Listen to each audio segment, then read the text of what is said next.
Nobody was supposed to figure out all of this. Remember what that paper says on the elitists, their paper, when it says our goal will be accomplished one drop at a time so as to never bring suspicion upon ourselves.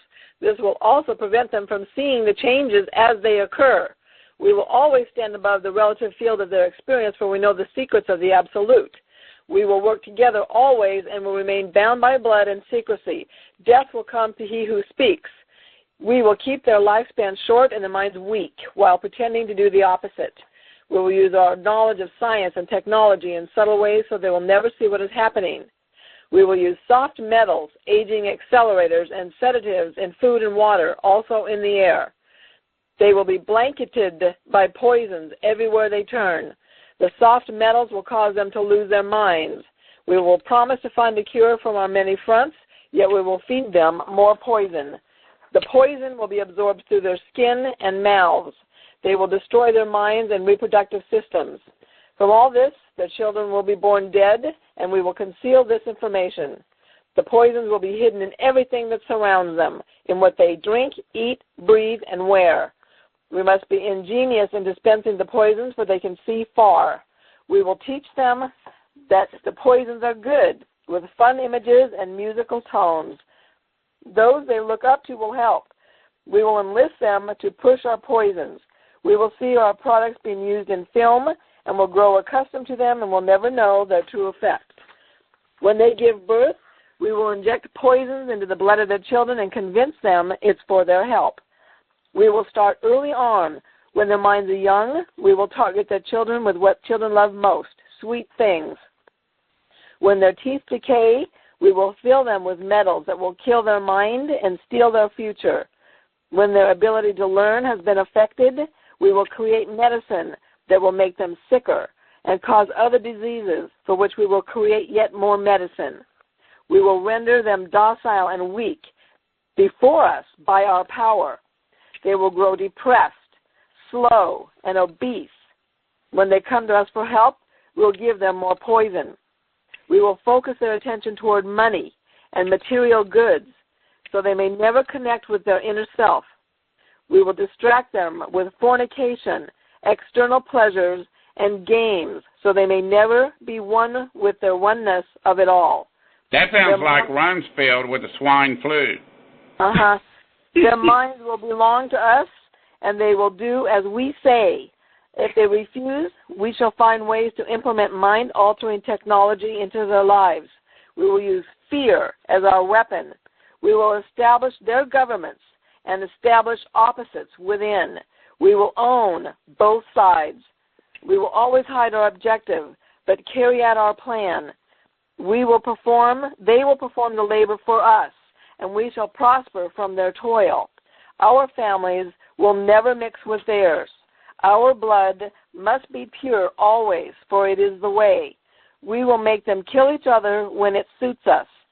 We will keep them separated from the oneness by dogma and religion. Okay, Jeanette, this board is going crazy. Explain where you're reading from. Okay, this came, I'm sorry, it is very disturbing.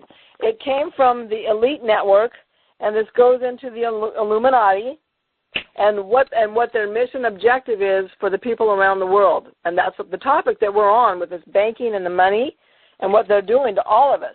This is the secret covenant that we have obtained. Of course, they were too cowardice to sign it.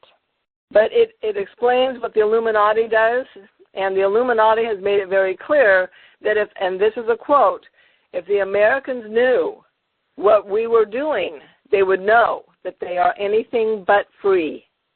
Now, what this is their plan.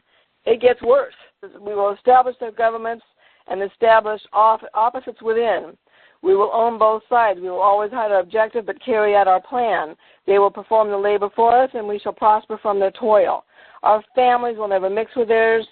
We will make them kill each other when it suits us.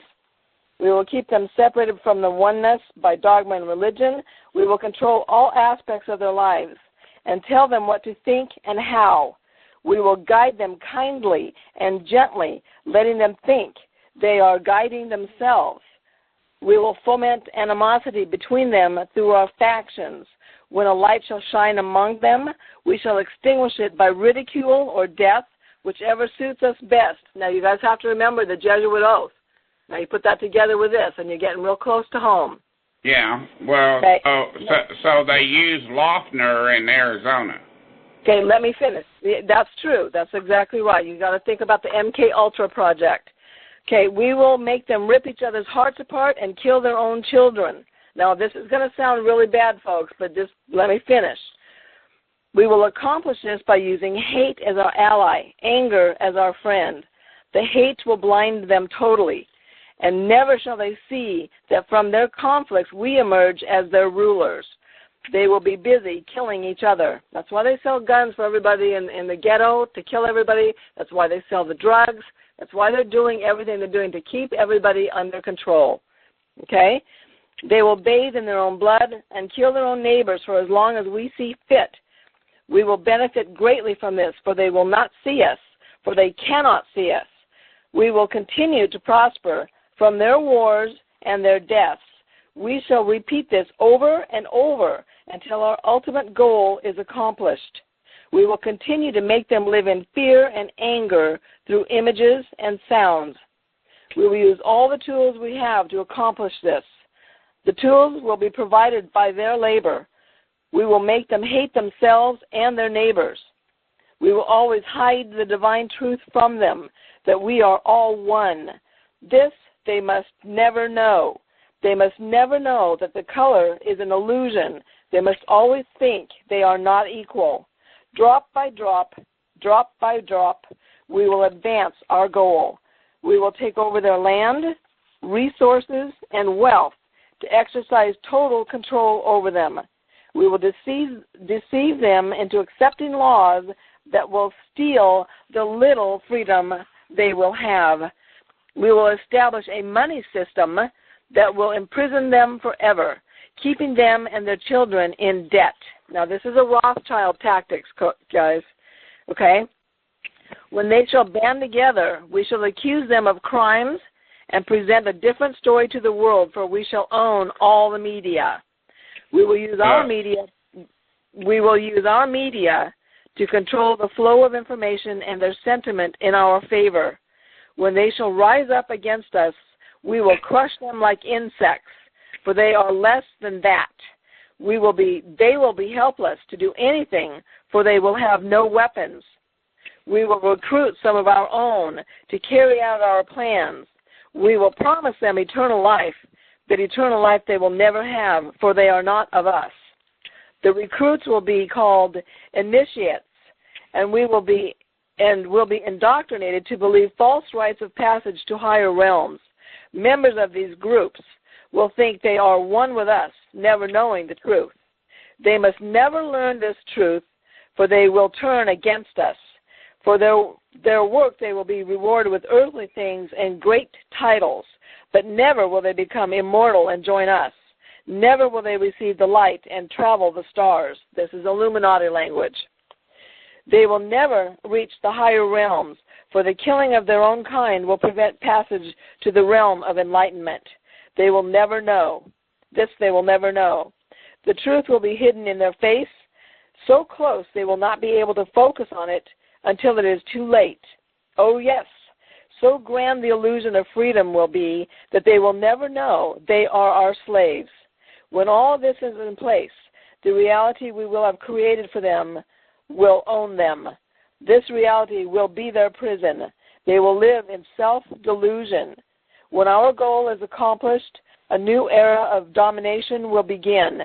Their minds will be bound by their beliefs, the beliefs we have established from time immemorial. But if they ever find out they are our equal, then we shall perish then. This they must never know. If they ever find out that together they can vanquish us, they will take action. They must never know, ever find out what we have done, for if they do, we shall have no place to run, for it will be easy to see who we are once the veil has fallen. Our actions will have been revealed who we are, and they will hunt us down, and no person shall give us shelter. This is the secret covenant by which we shall live the rest of our present and future lives, for this reality will transcend many generations and lifespans. This covenant is sealed by blood, our blood, we, the ones who from heaven to earth came. This covenant must never, never be known to exist. It must never, ever be written or spoken of, for if it is, the consciousness will be spawned and will release the fury of the prime creator upon us, and we will be cast into the depths from whence we came and remain there until the end of time of infinity itself. Now, what we're talking about, that you guys can't hate somebody because of their skin color or for any other reason. That is beyond psycho. All right, now let's explain something to you people. All right, we got a lot of things. Well, yeah, if you go back and read Mein Kampf of what Hitler wrote, Hitler sit here and he laid out in the book, step for step, what he was going to do, and people read the book with the same mentality of what she is reading. Well, it's just a book. No. Hitler did exactly what he said. He told the people read it, and they blew it off. I highly suggest that you folks do not blow this off, because y'all are living right in the middle of it. This is very serious, and if you don't know about what the Illuminati is, you might want to. You deal with the Rothschilds, clear back in the Rothschilds, even though that's not their biological name. We'll deal with that later. Were known as the father of it was known as the most evil man on the planet. These people are satanic worshipers. This is not a joke. This is very serious. So Illuminati, the Rothschilds, all of these secret societies, even the Masons, these people do a lot of occult worshiping. They like to conjure up things that once they conjure up, they don't always go back. One of the callers I talked to Dennis Sinich, a congressman out of Ohio. Whenever he became a congressman, they asked him to join the Secret Oath Society, and he refused to do it, and he was not invited to a lot of their meetings because he did not take that secret oath. These people have done this behind our backs, and the thing of it is, these people that are sitting in D.C., they may be criminals, they may be thugs, they may be the scum of the earth, but you know what? Every one of these suckers came from your home state that has a home in your state that you can sit down and have a conversation with and have a protest, a rally, and the number of people you can lobby them like you can your state legislators. These people did not come from Brazil and Paraguay and Portugal and Spain and Russia and Czechoslovakia to take these congressmen's office. They came out of your home state. Well, going back to Congressman McFadden, whose speech I read earlier here in 1934, they murdered him. Now, that goes back to the Jesuit oath. If they can't do it by the poison cup, they'll do it by the leaden bullet. Well, here McFadden, on the Pelley's Weekly on October 14th of 1936, now that this sterling American patriot has been made the passing, it can be revealed that not long after his public utterance against the encroaching powers of Judah, it became known among his intimates that he had suffered 2 attacks against his life. The first attack came in the form of 2 revolver shots fired at him from the ambush as he was alighting from a cab in front of the Capitol hotels. Fortunately, both of the shots missed him, the bullets burying themselves in the structure of the cab. He became violently ill after partaking of food at a political banquet at Washington. His life was only saved from what was subsequently announced as a poisoning by the presence of a physician friend at the banquet, who at once procured a stomach pump and subjected the congressman to emergency treatment. So they tried to shoot him, and they tried to poison him. Now, these people don't mess around. But if you heard the end of this covenant, if we ever found out what they were doing, that we would band together. That's exactly what we're doing. We are all coming together as one.